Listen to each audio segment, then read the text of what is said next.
As últimas horas no Brasil têm sido de elevada tensão em todos os aspectos, mesmo por parte da população que não está ligada no cotidiano da política, mas a situação do país exige tanta atenção, senador José Medeiros, que este Senado tem, nesse instante, uma responsabilidade ainda maior do que habitualmente possui. Durante o final de semana, uma profusão de mensagens convocando para um ato público no próximo dia 15 de março, já defendendo o impeachment da presidente, num ambiente em que o Brasil se depara com uma grave crise ética, sem precedentes na nossa história, um quadro econômico desalentador, aumento de impostos, aumento de tarifas, sobretudo da energia, retirada de direitos trabalhistas, aumento de combustível, e sobre isso tratarei ao final da minha fala, e o que se percebe é um governo inerte, um governo absolutamente omisso diante da gravidade da situação que o país enfrenta. Na coluna Painel da Folha de São Paulo, foi publicado na última sexta, no último sábado, acredito que no último sábado, uma frase que a mim foi atribuída, mas que, na verdade, foi proferida pelo meu pai, de saudosa memória, Ronaldo Cunha Lima, ainda na resistência à ditadura militar. Mas a frase tem um quê de contemporaneidade nesse instante. Disse o meu pai, ainda na resistência à ditadura, num discurso proferido para os estudantes da Universidade Federal da Paraíba, e o pai do senador Lindenberg Farias, que nos honra com sua presença no plenário nesse instante, foi reitor, um dos grandes reitores que a UFPB teve. E aí, pelos idos de 81, 82, senador Lindenberg, o poeta Ronaldo disse que, se referindo à ditadura militar, este governo não pode ser derrubado porque não é uma estrutura, e sim limpo com benzina, porque é uma mancha. E mais na frente o poeta Ronaldo dizia: enganam-se os ditadores no seu delírio medonho, que matam os sonhadores pensando matar o sonho. Decorrido todo esse tempo, em plena vigência democrática, o que nós estamos vendo é uma mancha maculando a sociedade brasileira, com denúncias estarrecedoras de prática de corrupção na maior empresa do Brasil, que é a Petrobras, que se transformou num orgulho ferido do povo brasileiro.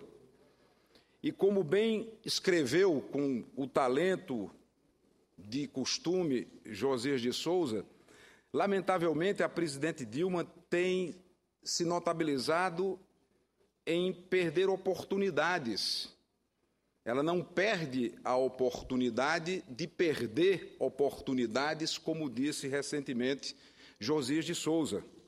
E é claro que eu estou me referindo à sucessão na Petrobras. Em primeiro lugar, chama a atenção a letargia, a lentidão, o compasso de espera de um governo que não tem capacidade de ação nem de reação, porque a mais ingênua criança brasileira saberia que a presidente Graça Foster havia perdido por completo as condições de continuar à frente da Petrobras. Qualquer governo minimamente eficaz, previdente que seja, já teria um nome escolhido para ocupar a presidência da maior empresa brasileira. Mas não.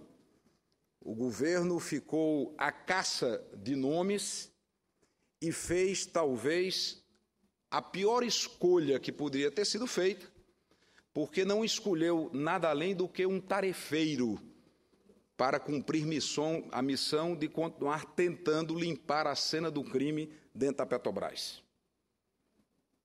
É extremamente grave. O que está sendo feito com a sociedade brasileira é um desrespeito à nossa inteligência, é um desrespeito a toda a indignação que toma conta do nosso povo, porque aquele era o instante para o presidente da República sinalizar claramente para a sociedade que o compromisso primeiro dela é com o país e não com o seu partido, e muito menos com os malfeitos praticados por seus aliados. E foi no mesmo instante que o tesoureiro do Partido dos Trabalhadores foi levado coercitivamente, ou seja, de forma obrigada a depor na Polícia Federal. E lembro-me, o povo brasileiro também se recorda que na campanha eleitoral, o senador Aécio Neves, em um dos debates do processo de disputa, perguntou diretamente à presidente da República se ela confiava no tesoureiro do PT, e a resposta da presidente Dilma foi que sim, confio de forma incondicional no tesoureiro do PT. E a pergunta que não quer calar nesse instante é se essa confiança ainda está mantida. E na celebração dos 35 anos do Partido dos Trabalhadores, que poderia ter sido uma grande oportunidade de uma meia-culpa, de um pedido formal de desculpas ao povo brasileiro pelos erros praticados, e errar é humano, e a instituição partidária não pode ser responsabilizada, ter consciência disso, pela falha, pelo equívoco, pelo deslize de alguns dos seus membros, mas não. Falta, talvez, senso crítico para o partido de fazer essa meia-culpa, esse pedido formal de desculpas, porque não tenho dificuldade de reconhecer a importância do Partido dos Trabalhadores na nossa democracia, sobretudo na sua origem, na sua gênese, como um partido que ostentava a bandeira da ética, da decência, da honestidade. E com que tristeza, como brasileiro que sou, vejo o PT se afundar nesse poço, não de petróleo, mas de lama, e não ter a capacidade sequer de reconhecer que deslizes graves foram cometidos e o caminho escolhido pelo partido é zombar, é fazer pouco, é gozar da inteligência do povo brasileiro. No Mensalão, o grande argumento de defesa do PT é que aquilo era caixa 2, não havia jurisprudência, não havia decisões judiciais de grande vulto sobre a utilização do chamado, como foi denominado no processo Mensalão, dinheiro não contabilizado, caixa 2. Toda a estrutura de defesa dos réus do Mensalão foi a utilização de caixa 2, de dinheiro não contabilizado. Foram todos condenados por isso. Meses depois, o mesmo partido vem a público para dizer que o PT nunca recebeu dinheiro que não fosse doação legal. É muito, é demais. É desconsiderar ao extremo a nossa inteligência. É desrespeitar por completo uma sociedade que está cada vez mais impaciente, que está cada vez mais indignada, porque está vendo seus direitos sendo atacados, está vendo conquistas que foram alcançadas com esforço da sociedade serem jogadas no lixo. E no momento de fazer a escolha do presidente da Petrobras, a presidente perde uma oportunidade de sinalizar que o compromisso primeiro dela é com o país, é com o Brasil e não apenas com o seu partido. Desrespeita, em primeiro lugar, o quadro técnico honrado e competente que compõe a maioria esmagadora dos servidores da Petrobras. Um quadro técnico formado durante décadas, que nos orgulha, que orgulha aquela empresa e que se sente hoje deprimido, com a autoestima baixa, porque não podemos tirar o quadro técnico da Petrobras por meia dúzia de corruptos que maculam a trajetória desse quadro técnico. Portanto, a presidente, com a sua escolha, desrespeita o quadro de funcionários da Petrobras. Desrespeita os acionistas. Basta ver o resultado da Bolsa no dia do anúncio do nome. Desrespeita o mercado, desrespeita a sociedade como um todo, ao escolher, repito, não um gestor, mas um tarefeiro, alguém que foi escolhido não para resolver os graves problemas da Petrobras, mas alguém da confiança estrita do partido, que hoje ocupa o poder, e da própria presidente, para prosseguir na tentativa frustrada, que não terá logro, de limpar a cena do crime. Até quando nós teremos toda essa inanição, toda essa letargia, essa incapacidade que se demonstra clara, nitidamente, do governo de responder a toda essa situação? Não me venham com um discurso que sempre foi assim. Não, em absoluto. Em nenhum instante da história brasileira um partido aparelhou tanto o Estado para fazer o seu projeto de poder como estamos vendo nesse instante. Não me venham dizer que sempre foi assim. Não. Porque sempre tivemos a clareza das nossas responsabilidades e, sobretudo, compromisso com o Brasil diante dos nossos desafios. E o que estamos vendo nesta quadra é algo sem precedentes na nossa história. Acompanho a cena política brasileira já há algum tempo. Comecei lá atrás, já registrei nessa tribuna em outros momentos, na Assembleia Nacional Constituinte. Já testemunhei várias crises, já pesquisei na história outros momentos graves da nossa trajetória como nação. Mas não encontro paralelo para um momento tão grave, tão complexo como esse, onde sequer há sinais de rumo, onde sequer há uma sensação de onde poderemos chegar e quando iremos terminar.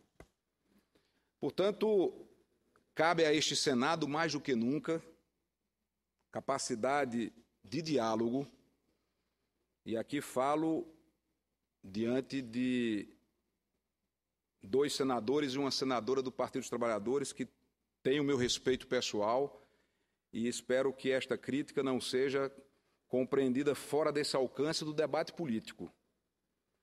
Senadora Gleice, senador Paim, sobretudo senador Paim, que conheci na Constituinte, senador Lindenberg, que é meu conterrâneo, tenho orgulho sempre de anunciar o senador Lindenberg como paraibano, porque é um orgulho para todos nós, não tenho menor constrangimento de dizer isso de forma pública.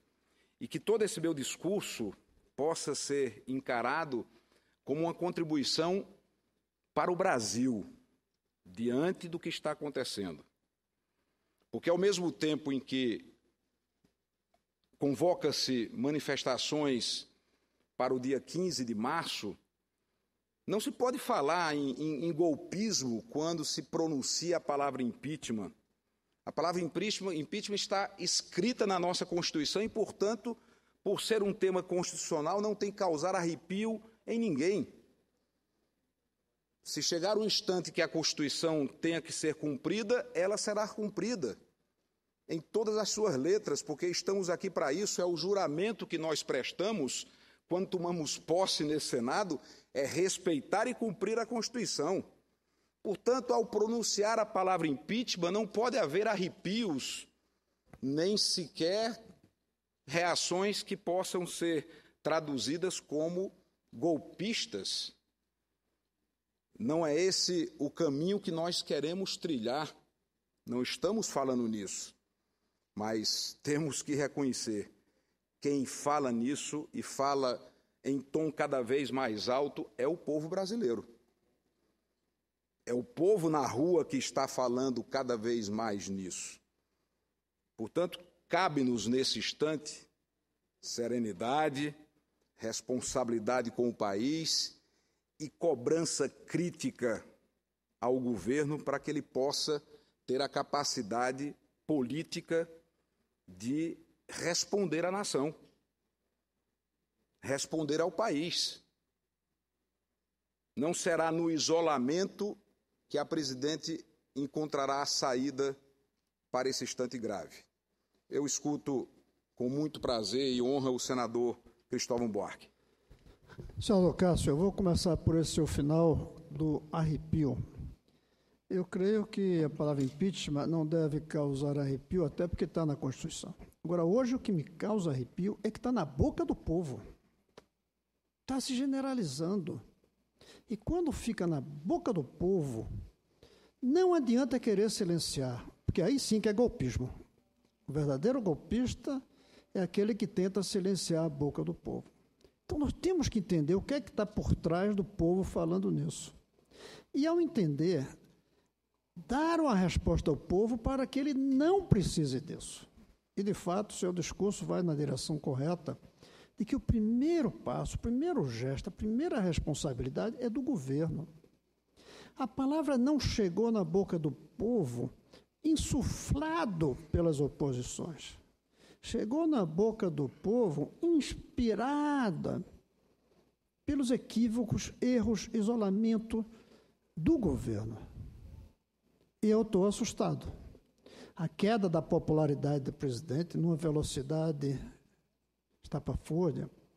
A diferença entre o discurso da presidenta, quando ela lia o que escrevia João Santana, e agora o que escreve Levi. O povo está percebendo essa diferença em poucas semanas de diferença. O povo percebe. As contas, por quantos de nós aqui alertávamos isso e éramos taxados de pessimistas, de desconhecer a realidade, de que estava tudo no paraíso. As pessoas estão profundamente descontentes. Daí a palavra que a gente não deveria ter usado, não precisar usar nunca. Imagine, a cada 4 presidentes, se falar em impeachment. Só faz 4 que teve um. Isso é muito ruim. Mas o ruim não é o povo culpado. O ruim somos nós. Primeiro, o governo. Segundo, o partido do governo. Aliás, os partidos do governo. A gente joga a culpa sempre no PT, mas tem outros partidos ali dentro também, inclusive o meu, ao qual eu sou filiado. Está lá dentro, é culpado também de tudo isso. Nós temos que não deixar que isso continue, mas sem silenciar o povo. Sem ficar acusando o povo de golpista. O povo não é golpista. Golpista é contra o povo. E fazer alguma coisa. Eu ouvi o senhor falar aqui de 3 senadores do PT. Eu gostaria de me dirigir ao senhor e a eles. Por que quando o senhor descer daqui, não vamos conversar com eles? Vamos conversar o que é que está acontecendo, onde é que estamos errando, nós todos aqui, mas o governo tem que assumir que é o principal responsável pelos erros. E nós também, por algum fato, ou por omissão, ou por incompetência. Só um grande diálogo, que é a linha da sua fala, é que vai permitir encontrarmos um caminho. Eu não vejo essa vontade de parte dos que estão no poder. A presidenta falou em diálogo pela última vez no dia da vitória dela. Nunca mais. Sabe-se que não foi para valer. Está na hora de fazer isso, com aqueles que são responsáveis desse país. E nós somos parte disso, nós somos os líderes desse país. Não podemos depois dizer, aconteceu apesar de nós. Temos que dizer, nós pelo menos fizemos o possível. Seu discurso é um passo nesse sentido, mas está precisando de abrir esse diálogo. Eu convido aqui os senadores do PT para dialogarmos. Agora, mais tarde, a hora que for, sentemos. Onde é que estamos errando cada um de nós? Mas sem ninguém achar que os golpistas, que o povo é golpista. E sem deixarem de reconhecer que a palavra impeachment, que provoca arrepio em alguns, embora esteja na Constituição, essa palavra está na boca do povo hoje. E é assustador que esteja. E é trágico se for preciso chegar lá. Trágico. Mas está na Constituição. Então, vamos agir, vamos trabalhar. É isso, senador. Parabéns pela sua fala e conte comigo. E eu espero que a gente possa contar com todos dessa casa na procura de um caminho. Agradeço, senador Cristóvão, pela contribuição sempre lúcida, inteligente e brasileira. Vossa Excelência é um dos brasileiros que mais nos orgulham por sua trajetória de vida, por sua coerência, por sua luta, dentre tantos temas com destaque à luta pela educação. Agora, é preciso deixar claro, e falo com a responsabilidade de quem hoje tem a honra de ocupar a liderança do PSDB, que é um dos principais, se não o principal partido de oposição no Brasil. Eu tenho, de forma muito clara e de maneira muito consciente, que queda de popularidade não está prevista na Constituição como motivo para impeachment. Portanto, governos oscilam na sua popularidade, o que é normal. Então, não me animo em falar em impeachment, porque a presidente está numa curva descendente e grave de popularidade. A questão não é essa. A questão é muito mais grave, porque estamos diante de um conjunto de fatos que levam, aí sim, a população a mencionar cada vez mais aquilo que está previsto na Constituição, que é o impedimento da Presidente da República. Insisto que queda de popularidade não pode, obviamente, ser argumento nem mesmo para iniciar uma discussão de impeachment. Nós estamos fazendo aqui algo sério. Não estamos aqui para brincar em momento tão grave. Até porque, tão logo a eleição foi encerrada e a presidente Dilma, em seu discurso de vitória, fez uma referência a diálogo e ficou aí, não passou desta referência, infelizmente percebida hoje como uma referência meramente retórica, respondeu positivamente essa disposição de diálogo desde que nós tivéssemos uma agenda para o Brasil, uma pauta para o país. E, decorrido 45 dias do segundo mandato da presidente Dilma, a sensação que nós estamos tendo é que ela está no governo há 4 anos.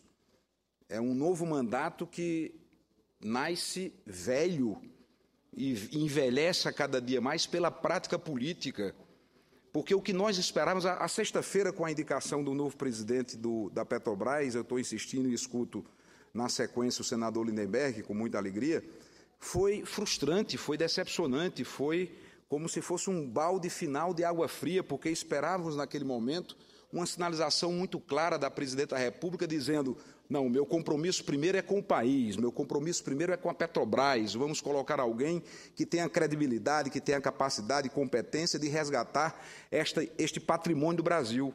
Mas não. O que aconteceu foi um recado claro, uma manchete em negrito. O compromisso primeiro da presidência da República é com o Partido dos Trabalhadores e com os desvios éticos que aconteceram na Petrobras, e não em corrigir os desvios éticos que aconteceram na Petrobras. É profundamente lamentável e aí se explica facilmente toda essa insatisfação, essa indignação que chega à raia da intolerância completa, a intolerância no sentido de paciência, porque o povo brasileiro tem sido muito paciente com tantos desmandos diante de gestos como esse. Eu escuto o senador Lindenberg com muita alegria. Senador Cássio, Vossa Excelência sabe da minha amizade, da minha admiração, somos paraibanos.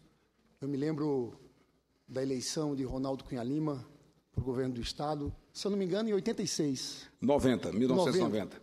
Mas o Ronaldo foi uma peça fundamental na luta pela democratização do país, e na Paraíba representava muito para a gente aqui. E eu queria entrar nesse debate, inclusive falando para o senador Cristóvão também, não é acusar o povo de golpista. Agora, tem uma minoria golpista, sim, se organizando nesse país.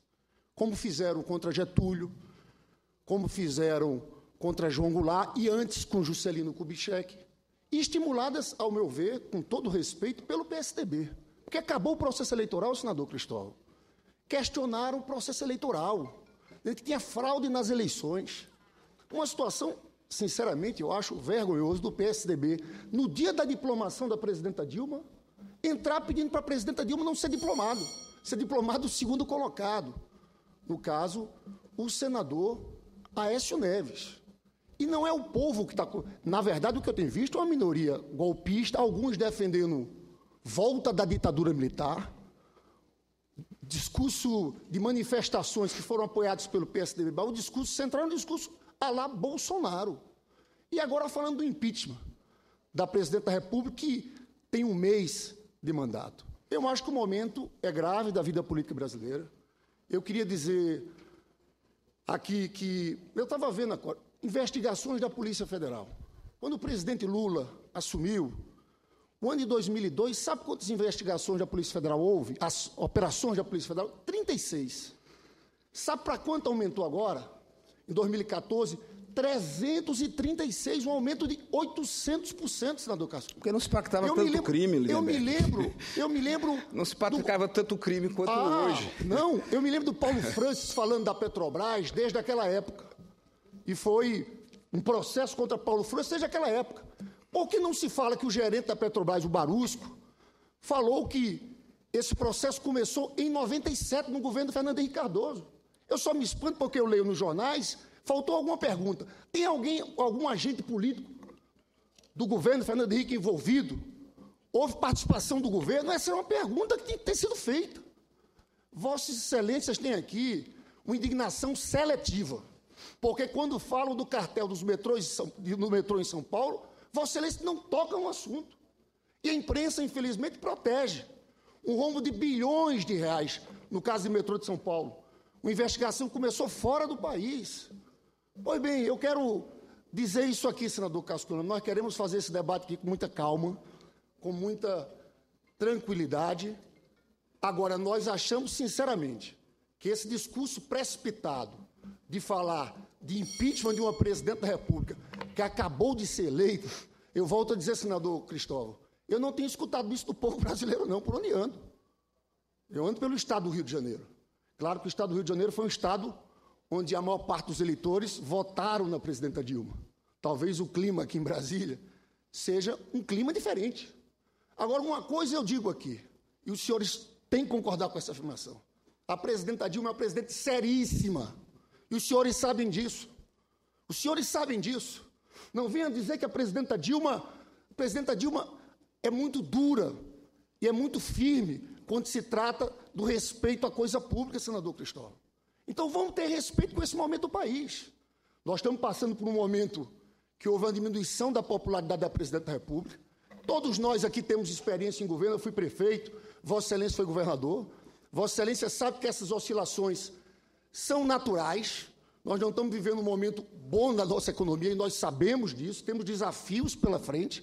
Agora, desculpe, senador Cássio Cunha Lima, os senhores saíram da eleição sem aceitar o resultado, questionando na justiça o processo eleitoral como um todo, e estão estimulando movimentações como essa. E é verdade que o povo brasileiro não entrou nisso, senador Cristóvão. Não entrou nisso. Eu tenho vergonha daquelas passeatas de São Paulo ali, daquela turma lá, Bolsonaro pedindo volta da ditadura e o impeachment de uma presidenta desse jeito. Eu acho que o PSDB tem que ter essa responsabilidade histórica, senador Cássio Cunha Lima, na defesa da normalidade democrática. Eu acho que esse é o centro desse nosso debate aqui. Nós sabemos que vivemos tempo difícil para a política como um todo, não só a presidente da República. Você viu que na pesquisa cai a aprovação tanto da presidenta, quanto do governador de São Paulo, quanto do prefeito de São Paulo.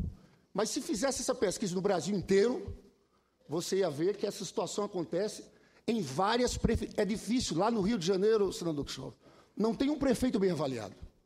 Então, nós temos que encarar esses desafios, e o Senado é uma casa para discutir essa nova realidade brasileira, mas fazer esse debate com muita serenidade, maturidade e respeitando a normalidade democrática brasileira. Muito obrigado, senador Cássio. Agradeço, senador Lindenberg, pela contribuição ao debate. Vou repetir, para que fique claro e não haja distorção naquilo que venho dizendo desta tribuna, e geralmente costumo falar de improviso, como faço agora, algumas poucas anotações para ter um roteiro da fala, mas falo de improviso e repito muito claramente, queda de popularidade não é razão para impeachment de ninguém. Mas essa não é a questão. E preocupa-me quando o PT, muito bem representado por Vossa Excelência nesse instante, repete a velha tática. A tática de tentar colocar todo mundo na vala comum. Foi assim no Mensalão. E não funcionou quando foi dito, não, todo mundo faz caixa 2. Não me venha dizer que na Petrobras sempre aconteceu essa estrutura criminosa de assaltar a maior empresa brasileira. Não. Tanto é que o delator fez referência que o processo começou na gestão do presidente Fernando Henrique Cardoso, sem acusar a ninguém do governo de Fernando Henrique Cardoso, e o próprio presidente Fernando Henrique Cardoso, em nota à imprensa, já disse de forma clara que quer investigação profunda de todos os fatos. Então, o que torna o momento mais grave é exatamente esta percepção. Abraço de afogado. No momento em que o PT começa a ter dificuldades, e faltou, me perdoe a franqueza, humildade ao partido de dizer, olha, a instituição partidária nada tem a ver com isso. E nós vamos responsabilizar aqueles que, em nome do PT, praticaram ilegalidades. Mas não. Nos últimos episódios, a postura do PT tem sido passar a mão na cabeça, alisar quem comete o deslize. Isso é um equívoco, isso é um erro, porque não há partido político que seja mais importante do que o Brasil. Não há partido político que seja mais relevante do que o nosso país. E os partidos políticos têm, sim, a obrigação de serem exemplos para a sociedade, porque só através dos partidos políticos que nós alcançamos o poder. É uma regra da nossa democracia. Não se chega a um cargo de senador, de presidente da República, de governador, que não seja pela via de filiação partidária. E no momento que um partido político, da importância do Partido dos Trabalhadores, não tem a obridade, não tem a dignidade, não tem a humildade de dizer ao povo brasileiro que pede desculpas pelos erros cometidos, é porque esse partido se desviou por completo da sua tradição histórica, rasgou sua bandeira da ética e está agarrado apenas no compromisso de fazer o seu projeto de poder. É o que estamos assistindo. O PT esquece o Brasil e abraça um projeto de poder com unhas e dentes, como se fosse uma tábua de salvação. E é triste ver essa cena de um partido que dignifica a história do Brasil e que, felizmente, neste momento, se distancia da sua gênese, da sua história. O senador Aécio Neves em nenhum momento questionou as eleições. Esquece, Vossa Excelência, que ele teve a iniciativa de ligar para a presidente Dilma, cumprimentando-a pela eleição. Não houve qualquer questionamento por parte do senador Aécio do resultado da eleição. Agora, se questiona sim, porque é legal, está previsto na legislação, procedimentos de abuso de poder político, de abuso de poder econômico realizados durante a campanha eleitoral. E a Justiça investigará esses aspectos. Por que se assustar com investigação? E quanto a essa estatística que Vossa Excelência faz entre apurações de um governo A ou governo B, é porque talvez, em tempo algum na história desse país, senador Lindenberg, um aparelhamento chegou a esse ponto de se tratar a Petrobras como se trata. São Paulo, em diversas oportunidades, já declaramos que queremos a investigação plena, completa, absoluta dos acontecimentos em São Paulo e que sejam punidos todos os culpados. E o PSDB, se encontrar em seus quadros de filiados alguém que tenha culpa comprovada, não vai passar a mão dando mau exemplo às novas e às futuras gerações. Eu peço a tolerância da presidente para ouvir e encerrar meu pronunciamento o senador Ataídes. Também agradeço a nossa presidente que preside essa mesa, a senadora Ana Amélia, por esse... Eu vou ser muito breve, senadora, e obrigado, senador Cássio, por essa parte. Eu discordo um pouco com o nobre amigo, companheiro, quando se diz que a manifestação popular não é um pressuposto básico para se falar no impeachment. Eu até concordo, em parte, porque a vontade do povo é soberana. Isso nós sabemos disso.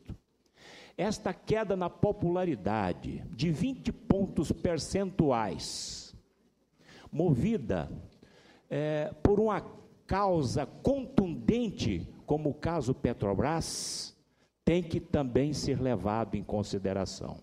Agora, eu quero fazer uma pergunta ao nosso colega senador Lindenberg. Ele disse que parte desta movimentação popular é golpista.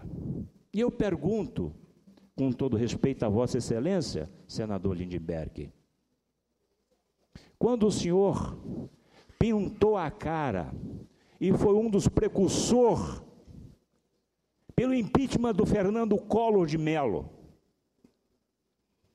pelo motivo dele ter recebido uma Elba, um carrinho, eu lhe pergunto, Vossa Excelência naquela época era um golpista ou era um manifestante em prol do país?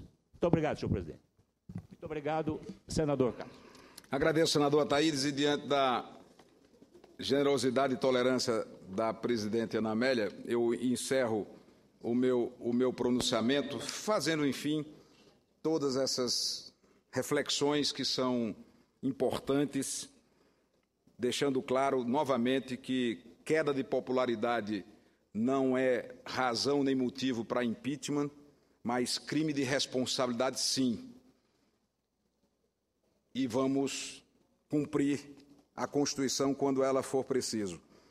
Apenas comunicar à Casa que estou dando entrada num projeto de decreto legislativo que tem por objetivo sustar o decreto presidencial 8.935, que aumentou o PIS, COFINS, sem respeitar a noventena. No bolso do trabalhador brasileiro, com o aumento do diesel, com o aumento da gasolina, em alguns estados o aumento foi de 40 centavos, fruto deste aumento ilegal.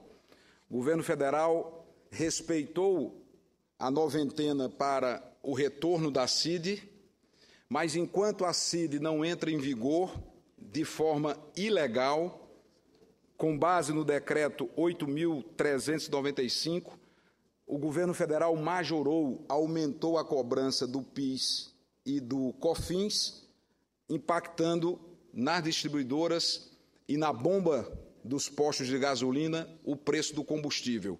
Ou seja, todo o povo brasileiro, toda a sociedade brasileira está pagando um aumento no combustível praticado pelo governo de maneira ilegal, porque a noventena não foi observada. Repito, pela responsabilidade e a